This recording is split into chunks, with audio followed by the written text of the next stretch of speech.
Welcome to the Stoa. Today we have Jason Diggs, and we're going to have a very experiential session. It's not going to be a presentation like the usual Stoa, but we'll experience a lot of authentic relating. And so, Jason is an artist, a philosopher, a teacher, and a media producer. He is a true modern Renaissance man. From 2003 to 2012, he worked for Integral Institute to create thousands of hours of educational media on the topics of transpersonal psychology, spirituality, productivity, and personal growth. Obsessed with how humans can live and relate optimally, he has facilitated groups and taught authentic relating and circling since 2012. In 2017, Jason co-founded Authentic Relating Training International and has since led courses in over 20 cities around the world.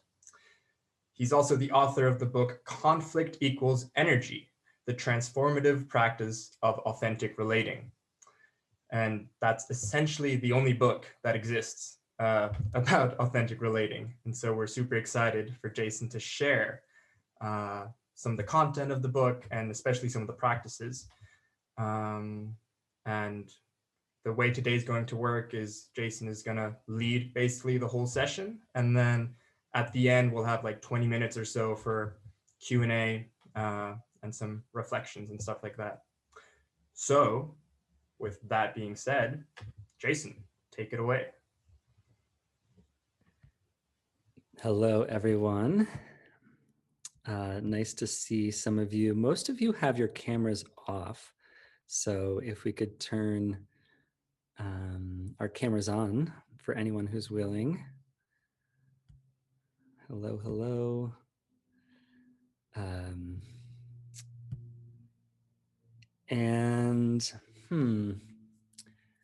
So I have a couple of exercises in store for us, and we'll be in groups of two.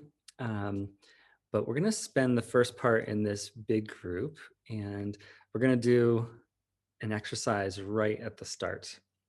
I like to get people into the experience as quick as possible, and then the last session, the last part of the session, maybe the last 20 minutes, we can kind of go into a more asking questions and more insights and be talking about the practice. But just as a way of introduction, authentic relating is a decentralized open source movement. So there's a lot of people out there teaching under this banner. And it really started about 15 years ago in San Francisco when people discovered Susan Campbell's book, and she's here, so I have to mention it, Getting Real. People were integrating a lot of Gestalt psychology, a lot of what they were receiving from Landmark Education and other places into a specific modality called circling. And that was being taught all over the world for about 5 years. And then authentic relating games have spread to, as far as we know, well over 20 countries. And I just interviewed someone yesterday that's starting a community in Playa del Carmen in Mexico. And it's just like happening all over the place. And it's because these games or exercises are so portable. They can really be brought to the dinner table with your family, or they can be used to create community, to have the kinds of lives and social connections that we want. And I have formulated the entire authentic relating curriculum in a book called Conflict Equals Energy, which is really about teaching us to handle conflict and tension in our relationships. And so there's, 6 major companies doing workshops around this, but there's actually like 100 or more teachers out there doing events. So who here has experienced authentic relating and circling quite a bit? So if you could just raise your hand, I want to know who's here. Okay. And please, open up your cameras if that feels good. Who is new to it? Like they've only ever heard of it or maybe experienced it once or twice. Nice. So we have a bunch of you. Yeah, so I'm going to go over kind of three of the major teachings of authentic relating and get us into practice. And I'll be teaching for like 2 or 3 minutes at a time throughout this session today. And this is, in a way, an introduction to authentic relating. And also, it's a really big body of knowledge. There's like dozens and dozens of different teachings and distinctions, and heavily influenced by one of my teachers, Ken Wilber, integral theory. A lot of the teachers are really looking at human development in a very holistic way. And so with that, let's jump in. So authentic relating is about being in the present moment. So this guy, Eckhart Tolle, who's heard of him? Like, he wrote this book called The Power of Now, which is philosophically a very beautiful book. It's very enjoyable to read. It seems to have this transmission to it.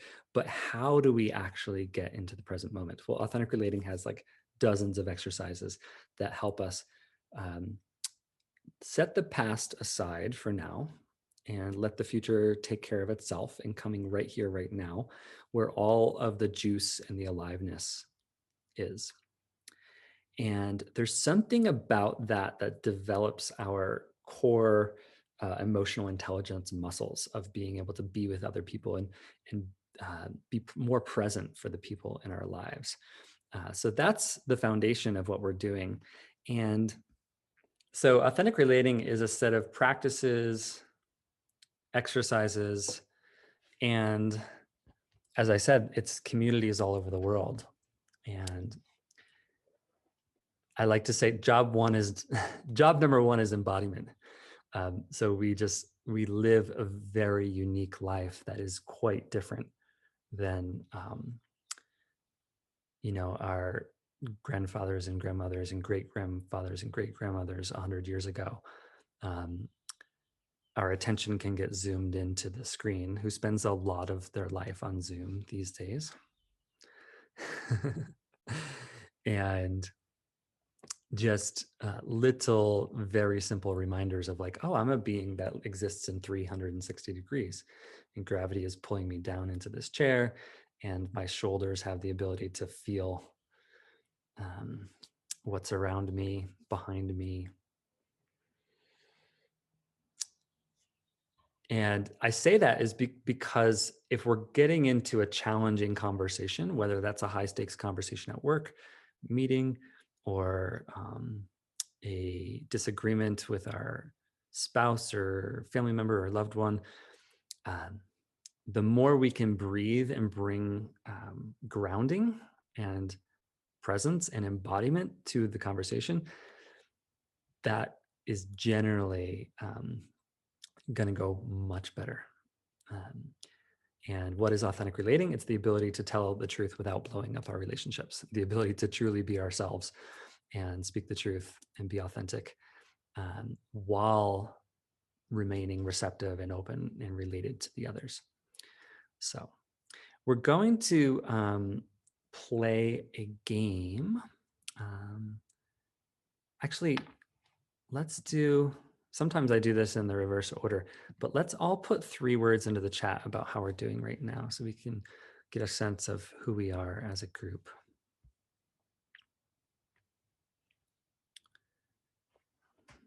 I'm going to do it too. Let's see.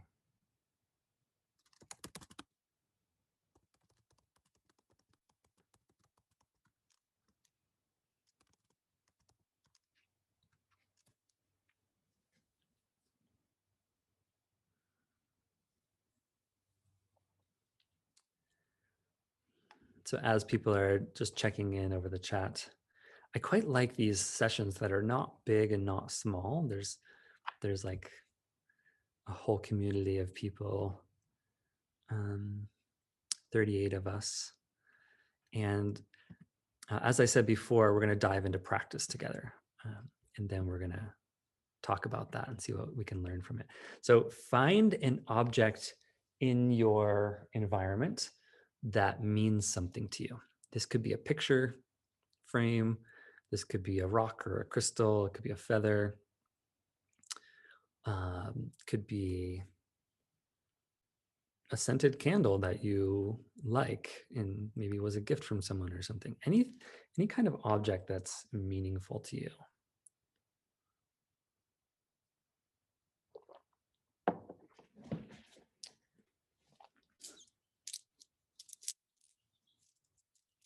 I have my little bag of stones here. I'm gonna pick one.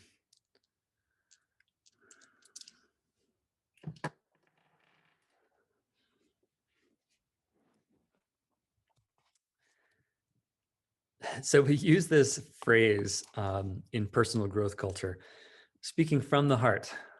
From the heart. What do we mean by this? Um, the heart speaks a different language than English, a different language than the mind. And we can learn to access the power of the heart. And one of the primary doorways is through appreciation.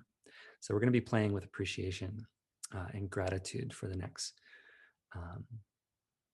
20 minutes or so. And actually, appreciation is more than gratitude.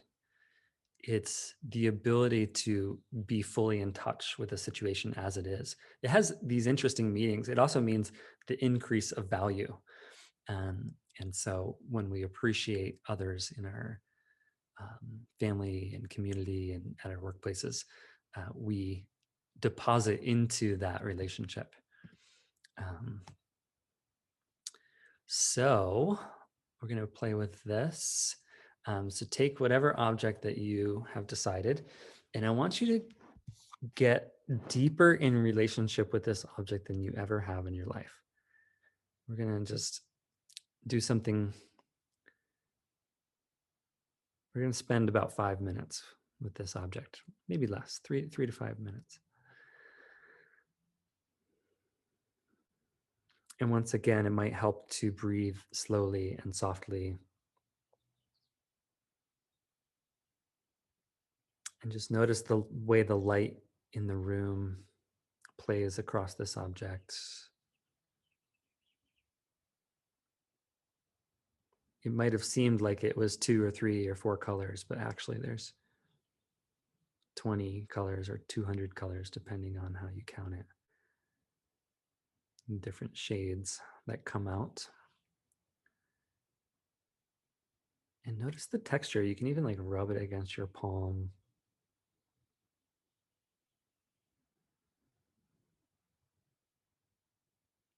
And bring the feeling of appreciation to this object.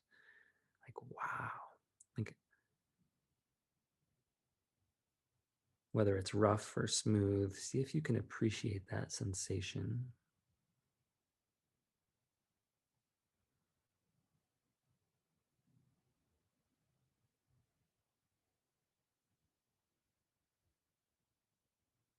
Maybe it's an object that you interact with frequently or has been sitting on your shelf for years. And what's it like to be deeper in relationship with it?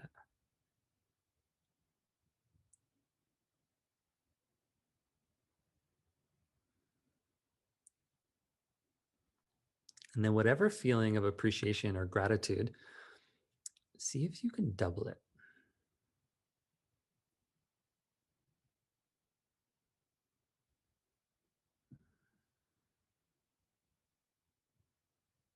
And see if you can double it again.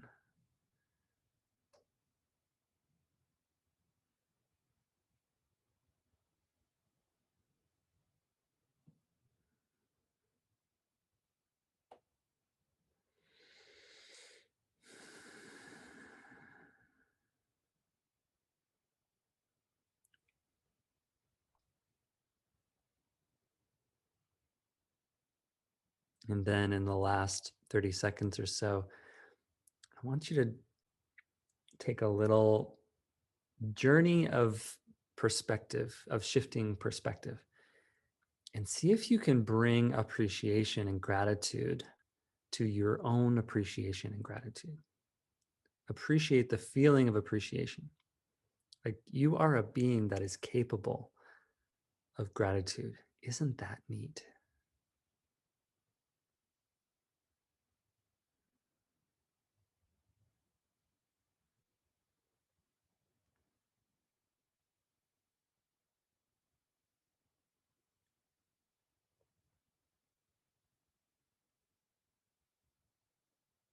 Noticing what happens when you do this.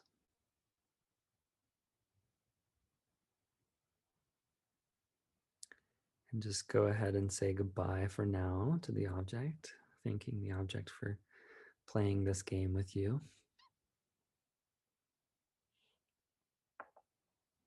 And you can hold on to it or set it aside, either one. And let's bring our attention back to the group. I would love to hear from probably 3 of you. What was that like? What did you experience along the way? What did you notice? So authentic relating has a particular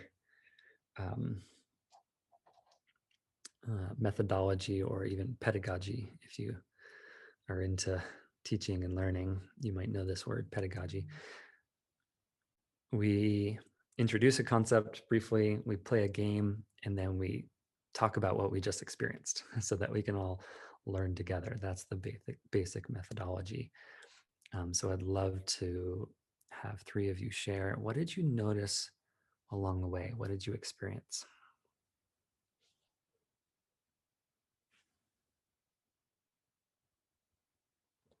Kevin, I saw your hand in the participant panel. That was me. Yeah. So this is my my object. So I want to pause you. We're gonna do a second phase where we talk about the story of the object. So Okay. yep. So if you just what did you experience in yourself along the way? Yeah. I experienced, so you were like sort of observe its physical characteristics. And that was kind of interesting because it's sort of the object has a lot of like mythic significance, but I got it into like the more physical aspects. And then I sort of got sucked back into the mythic when you asked about like the appreciation of it, and it brought up all the sort of people that the object reminds me of. And so it was very relational. And I sort of felt appreciation for those people in my life. And then when you asked me to double it, then I sort of found new people and like remembered the history of it and some other things and when you asked about the appreciation, then that was sort of got me thinking about bigger things like sort of death and whatnot. So nice. Yeah, isn't that interesting? Like people live inside of us in our relationship to them in our heart when they're not around. It's pretty cool that we can do that. Thanks, Kevin.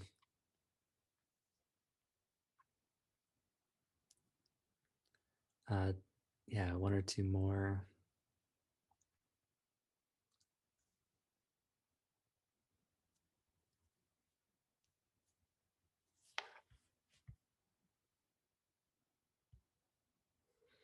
Yeah, Aslam, and then Susan. Jason and I decided to do my own experiment to see if I can hold appreciation and gratitude for 2 objects. One inspired by a friend of ours here. Hey, Evan, I saw holding you the card. I had to hold the one that's up there for mine and see how it felt if it was possible to parallel appreciate 2 things. It was lovely. And the aspect of doubling and cross, and especially because I've already been holding double objects. It was so fun.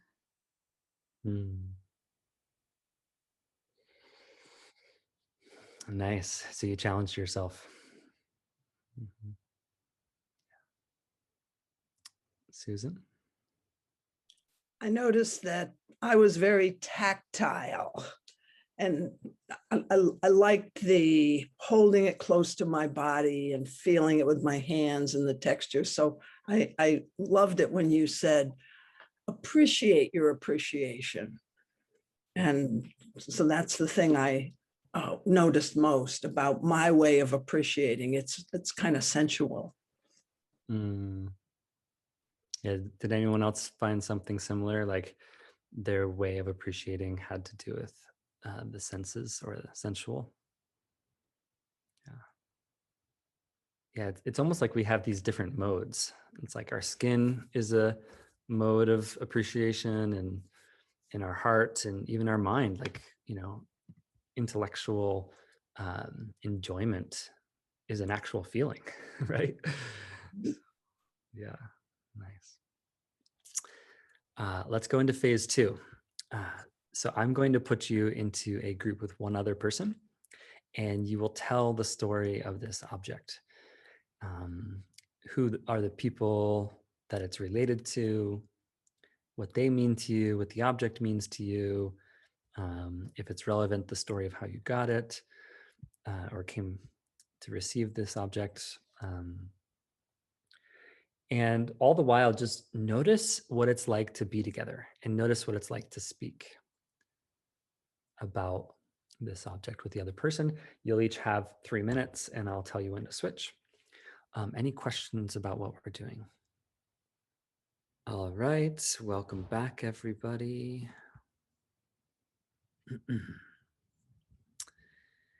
And yeah, I'd love to hear from 2 or 3 of you. How did that go? What did you notice? Yeah, Antonio. Well, I noticed that I felt like the topics were very in the end very similar. So how to say it? Yeah, I feel like as human beings, we kind of all share the same struggles in one way. That's kind of what came up in my mind doing that. It was kind of fun to share and see that we're kind of not alone with those thoughts for most of them.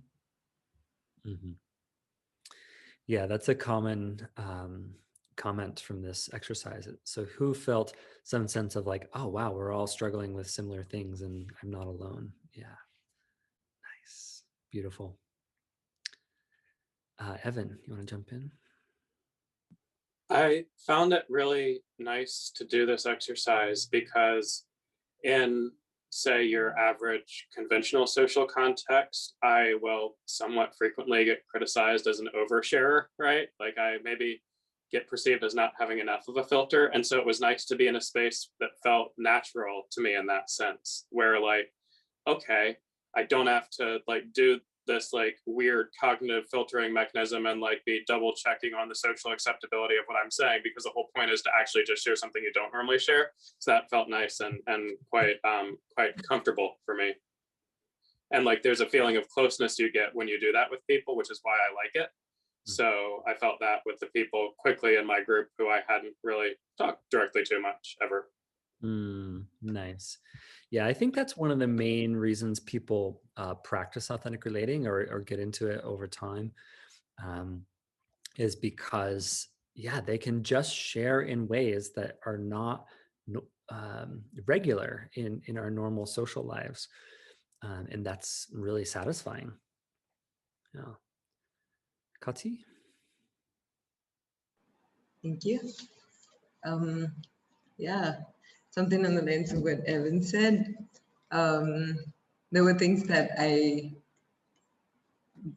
thought I would never share, but because somebody shared something vulnerable, remind me of a thing that I really care about that I've not said out loud. And I found the opportunity to share that, and that felt really nice.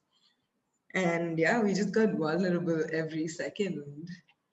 And it felt really freeing. And what else? I think I wrote something. Yeah, and there were like things that were really silly that we also shared that maybe, yeah, we thought didn't matter, but it did. It does matter to us. Yeah. Beautiful. Sahil? Yeah, I was really excited. This game is amazing. I felt like I wanted to play it for an hour and just like wait for all of the surface stuff to come out and then like find like all of the deep stuff that's even harder to say or harder to notice. Mhm. It felt really short, and I would probably keep going. Nice. All right. One more, if someone would like to jump in. You.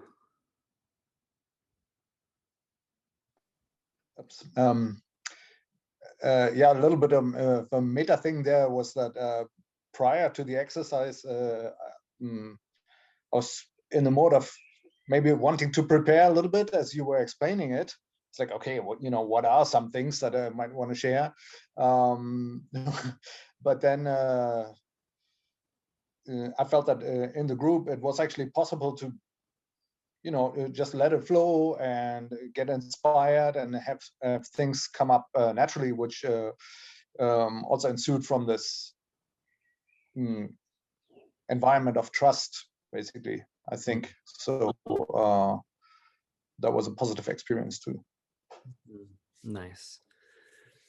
Yeah, there's this interesting topic of trust, right? Like revealing ourselves, I think, builds trust over time. And yeah, this can be a good one for getting underneath the surface. All right, well, thank you all for playing. We're gonna have the last 15 minutes be more of a discussion, Q&A. I'll just say briefly, if you want more practice sessions, like if what I've noticed, if people really take authentic relating on as a practice and do it for 1, 2, 3 hours a week for an extended period of time, they grow like crazy. And that's why the middle part of my book is called Games to Grow Emotional Intelligence, right? And so we have all these games and exercises, and we can almost think of it as an interpersonal practice gym, and that's what Connect is for. So my company right now, AuthRev, you can go to authrev.org, and my book is there on the front page, halfway down the home page, if you want to order the book on Amazon. If you are not a fan of Amazon, that's tends to be something that people like, I don't want to buy it on Amazon. If you want to just buy the electronic copy from me directly and Venmo me, you can email me. Or you can buy the Kindle version or paperback on Amazon. And yeah, the Connect has it's between 20 and 30 events every single week at different time zones, where you can go and practice this with an amazing team of facilitators. So that's what I'll talk about in terms of my work. And in general, I want to open it up to conversations about the field of relational practice, because authentic relating is not the only one. There's many other teachers out there teaching relational practice. And the authentic relating practice and authentic relating movement, because I have a unique view of all of that. If you have questions about that, or if you just have insights, if you just want to talk about the practice. So open it up to more discussion. Yeah, Amit. Thanks for taking us on that journey.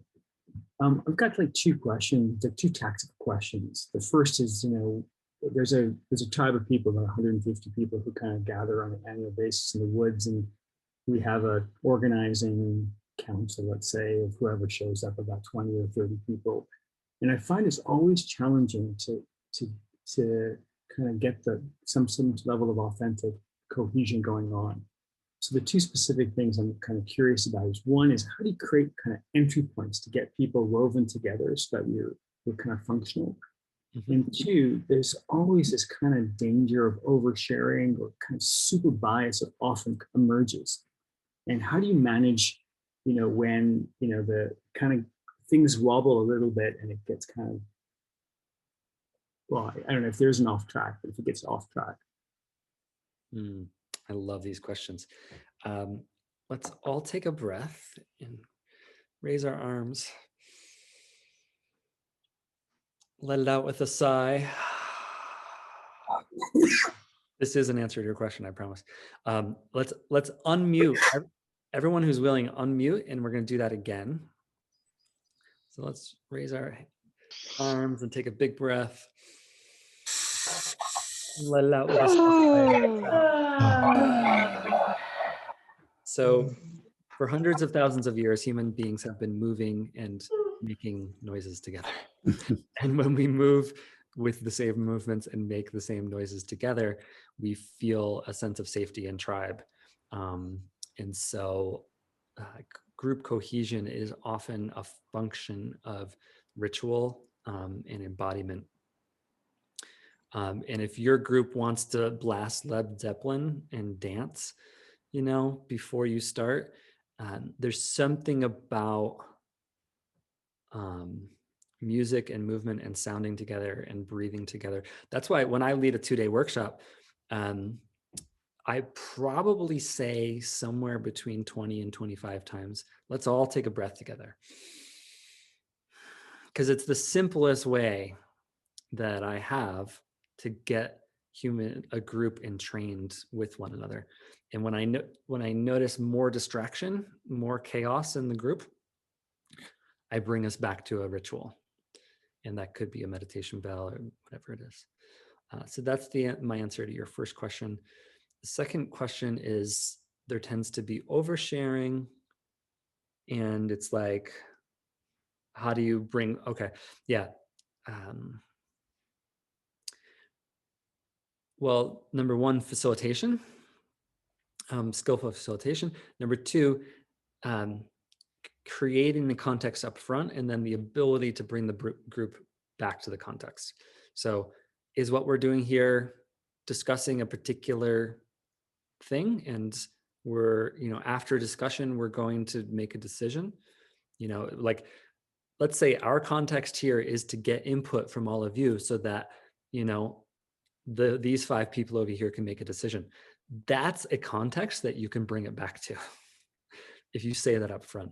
So just, and this is a version of skillful facilitation, but the more you can skillfully set the context, the more you can bring people back to the context. Thank you.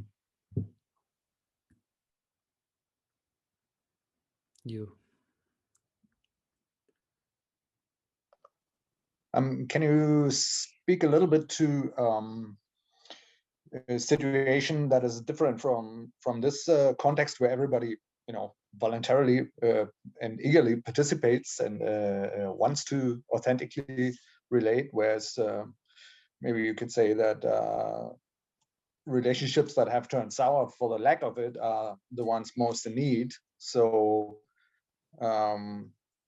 yeah, so if you're in a situation like that, how would you start to try to relate with, you know, with a difficult relationship, where the other person is not necessarily willing to, you know, make the first steps? I don't know if you're going to like my answer. You don't.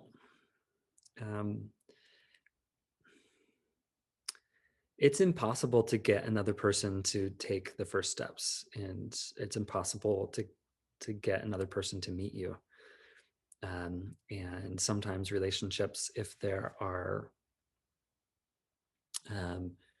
unhelpful grooves in our nervous systems, are not able to be salvaged. So it's actually the more, and that's the pessimistic answer. The optimistic answer is you create positive patterns. So a lot of times I like to say that authentic relating is not about healing. That's the realm of psychotherapy.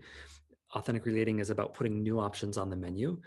And the more you can create positive patterns, the more you can handle the negativity that's been built up over time. Like, for instance, if there's resentment in a relationship, and by the way, if you're a highly evolved person or a spiritual person, it doesn't mean that you that you're not going to be resentful. Resentment is actually a function of a situation or a function of not sharing. resentment is a function of not being authentic. And all humans fall into the trap of resentment. And you can work through that to the extent that there's a reason to work through it, which is these positive things. Like if someone is, if there's enough goodness happening in the relationship, then you have the ability to deal with the negative stuff. And sometimes the equation just doesn't work out. How is that to hear? I want to check in with you. I mean, this was a very a general question, so to speak, and certainly there are situations where it's really, really difficult depending on the really on the state of the relationship and the makeup of the parties. But I know that the other mechanism can happen too, almost like what we did here, coming in fresh, and then we did a few of these exercises, and the level of connectedness and authenticity in relating rose as we were sharing more, etc. So in a relationship, it can devolve into the opposite direction just by not doing that, and by communication vacuum, etc. That leaves then room for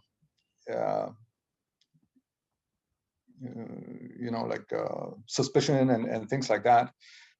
But I've also experienced that it's possible to turn it around. It just takes some willingness, maybe just from one, maybe that's something that could be said, a willingness from one side to do the first steps. And then if there is actually goodwill on the other side, then, it might even be happily taken on board, and then very carefully can move into a better direction. Yeah, if I could specifically make a recommendation, because the answer was general, it's to initiate and bring patience. Like, hey, when you're ready, I want to work on this. I think it's important, and I care about you, and I care about this situation, and so it's okay if you don't have time in the next week, but like when you're ready, I want to talk about this. Like bringing in that kind of patience, it tends to help, because some people need to like stew in their resentment for a little while, and then they're like, you know what? I don't want to do that anymore. So it's like giving them the time to shift. Yeah. I'm going to do the 2 questions in the chat. What the shadow side of AR to be. There's a lot. I could talk about this a lot with any community. Number 1 is intimacy, what I would call intimacy, like going very, very deep with people very quickly in a workshop setting. And then they're actually not in your life. And then that gives us some kind of oxytocin hit. And so then we're just seeking these deep dives with strangers, and we don't actually have the people to call when we're in a challenge. We don't have these close advisors and close friends and people to help us move. We're just having intimacy with people who are not very close in our lives. And another one is, once you learn the lingo of nonviolent communication, you tend to notice people in non-ownership all the time, of like, wow, this person's totally like thinking that this situation is responsible for their anger, instead of taking ownership for their anger and then getting subtly judgmental and critical about. But honestly, that person might just be in a language pattern that's familiar to them, and they're taking a lot more responsibility in their life than you are. It's like language patterns are a clue into whether or not we're taking ownership. But some people haven't learned the language patterns that symbolize ownership, and so there's a big problem with policing other people's communication, which actually tends to create disconnection. So that's 2 of them. There's a lot more, just like any other niche community.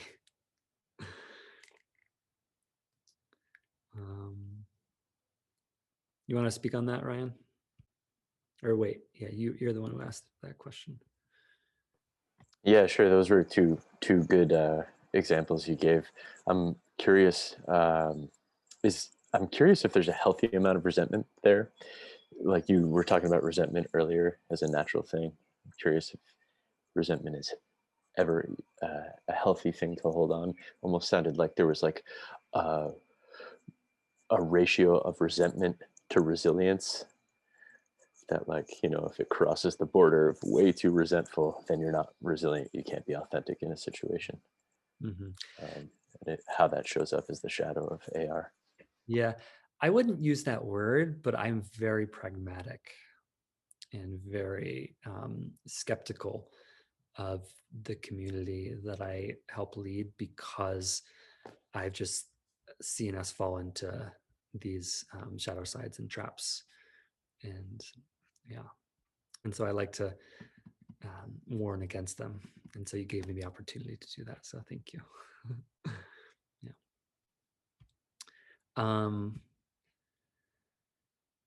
What was the other one that was in the chat? Oh, conflict equals energy.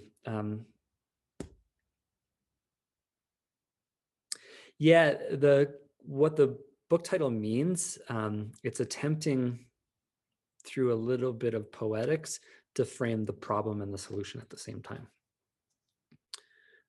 So yeah, conflict is often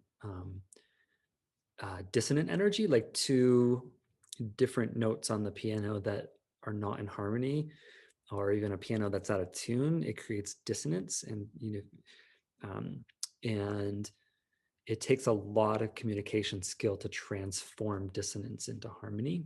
And I also wanted to really talk about this metaphor of transforming conflict instead of de-escalating conflict. And